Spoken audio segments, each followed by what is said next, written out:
Desde muito antes de existir a palavra vampiro, já existia o medo. O medo de que a morte não fosse o fim, o medo de que algo permanecesse, não como espírito, mas como corpo. Um corpo que respira sem vida, que se move sem alma e que, de alguma forma, continua a se alimentar dos vivos. Ao longo dos séculos, diferentes culturas tentaram compreender esse fenômeno e, em certos momentos da história, não se tratava apenas de histórias. Tratava-se de algo levado a sério, investigado, registrado e temido. Nas civilizações mais antigas da humanidade, a morte nunca foi silenciosa. Na Mesopotâmia, entre sumérios, acádios e babilônios, acreditava-se que o mundo dos vivos era constantemente atravessado por forças invisíveis. Entre essas forças estavam entidades como Lamashtu e Lilith. Essas figuras aparecem em textos cuneiformes, associados a doenças, à noite e à perda da vitalidade humana. Não eram descritas exatamente como vampiros, mas eram temidas por um motivo específico. Acreditava-se que elas podiam retirar algo essencial dos vivos, algo que não era visível, mas cuja ausência levava à morte. Na Grécia Antiga, esse medo ganha forma. Figuras como Lâmia passam a representar a transformação do humano em predador. Segundo os relatos, Lâmia teria sido uma mulher que, após perder os próprios filhos, enlouquece e passa a devorar crianças. Não se trata apenas de violência, mas de uma ruptura, a passagem de um estado humano para algo que se alimenta de outros humanos.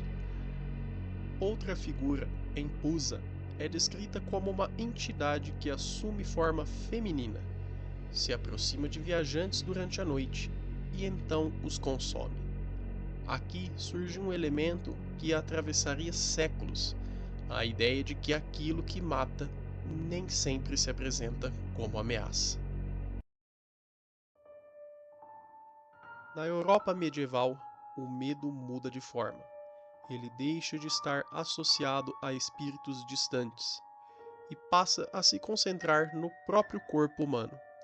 Entre os séculos XII e XV, surgem relatos de mortes que retornavam. Esses relatos aparecem em crônicas escritas por autores como William of Newburgh, no século XII. Em seus registros, ele descreve casos na Inglaterra em que cadáveres, supostamente, deixavam seus túmulos durante a noite. Esses mortos eram associados a doenças que se espalhavam entre os vivos, e a solução, muitas vezes, era desenterrar o corpo. O que encontravam, porém, não trazia alívio. Pelo contrário, os corpos, em alguns casos, pareciam preservados. Havia sangue na boca, a pele parecia tensa. Para um observador moderno, isso pode ser explicado, mas, naquele momento, isso era interpretado de outra forma, como um sinal de que o morto ainda estava ativo. É no século XVIII que o vampiro deixa de ser apenas uma crença isolada e se torna um fenômeno documentado em toda a Europa, principalmente em regiões como Sérvia e Hungria, então sob domínio do Império Habsburgo. Nessas regiões, começam a surgir relatos semelhantes. Uma pessoa morre, pouco tempo depois, outras pessoas começam a adoecer. Algumas afirmam ter visto o morto durante a noite e, antes de morrer, dizem ter sido visitadas por ele. Diante disso, comunidades inteiras passam a suspeitar. O morto não descansou. Ele retornou. Um dos casos mais conhecidos ocorre na Sérvia, no início do século XVIII. O nome registrado é Petar Blagojevich. Após sua morte, cerca de 9 pessoas da mesma vila morrem em poucos dias. Antes de morrer, algumas dessas pessoas afirmaram que Blagojevich havia aparecido durante a noite. O caso foi levado às autoridades e o corpo foi exumado.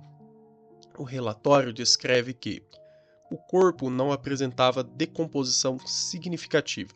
Havia sangue na boca, unhas e cabelos pareciam ter crescido. Diante disso, a decisão foi tomada. Uma estaca foi cravada no corpo. Segundo o relato, sangue teria saído da boca no momento do impacto. Hoje, sabemos que esses fenômenos podem ser explicados, mas, naquele momento, eram vistos como evidência. Outro caso, ainda mais documentado, envolve Arnold Paoli. Paoli era um soldado que afirmava ter sido atacado por um vampiro. Segundo relatos, ele teria tentado se proteger consumindo terra do túmulo da criatura, uma prática comum na época. Algum tempo depois, ele morre. E, novamente, mortes começam a ocorrer na região. O caso foi investigado por oficiais militares. Relatórios foram escritos descrevendo corpos exumados, sinais considerados anormais, medidas tomadas para impedir novos ataques. Esses documentos circularam pela Europa e geraram o que ficou conhecido como a controvérsia vampírica do século XVIII.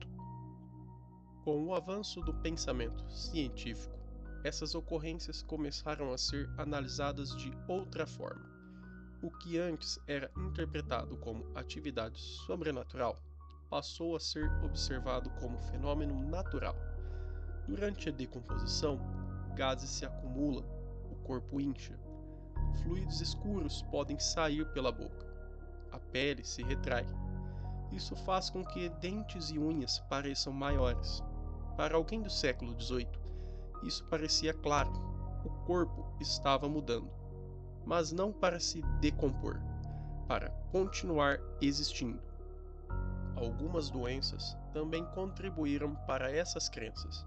A tuberculose, por exemplo, afetava famílias inteiras. As pessoas perdiam peso, ficavam pálidas e morriam lentamente. Parecia que algo estava drenando suas forças. Já a raiva causava comportamentos agressivos, sensibilidade à luz e reações incomuns, característica que, mais tarde, seriam associadas ao vampiro. É nessa região que o vampiro ganha sua forma mais reconhecível, não como um aristocrata, mas como algo mais próximo de um cadáver. Em diferentes regiões, ele recebe nomes distintos: Strigoi, Viricolacas, Vampir. A palavra vampiro, como conhecemos hoje, deriva dessas variações eslavas. Essas criaturas eram descritas como corpos inchados, pele escurecida, comportamento agressivo, ligação com o túmulo. Nada de elegância, nada de sedução. Apenas o retorno do morto. Séculos antes da literatura transformar o vampiro, uma figura histórica ajudou a moldar o imaginário. Vlad III, governante da Valáquia no século XV.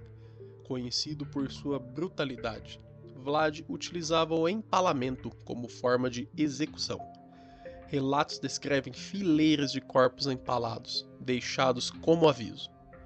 Embora não tenha qualquer relação direta com vampiros, sua associação com sangue e violência extrema ajudou a construir a imagem que, mais tarde, seria utilizada na literatura.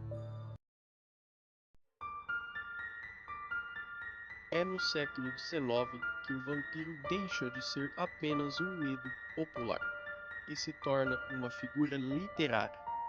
Em 1819, The Vampire, de John Polidori, apresenta uma nova imagem. O vampiro agora é aristocrático, sofisticado, inserido na sociedade. Mais tarde, em 1897, Drácula, de Bram Stoker, consolida essa transformação. O vampiro deixa de ser apenas um cadáver e se torna algo mais complexo. Ao longo de sua história, o vampiro assumiu diferentes formas, mas, em todas elas, há algo em comum. Ele representa o medo da morte, mas também o medo de que a morte não seja o fim. Ele representa o corpo e aquilo que acontece com ele depois. Ele representa a doença e a forma como ela consome lentamente. E talvez, acima de tudo, ele representa o próprio ser humano, a possibilidade de continuar existindo, mesmo depois de perder aquilo que o torna humano.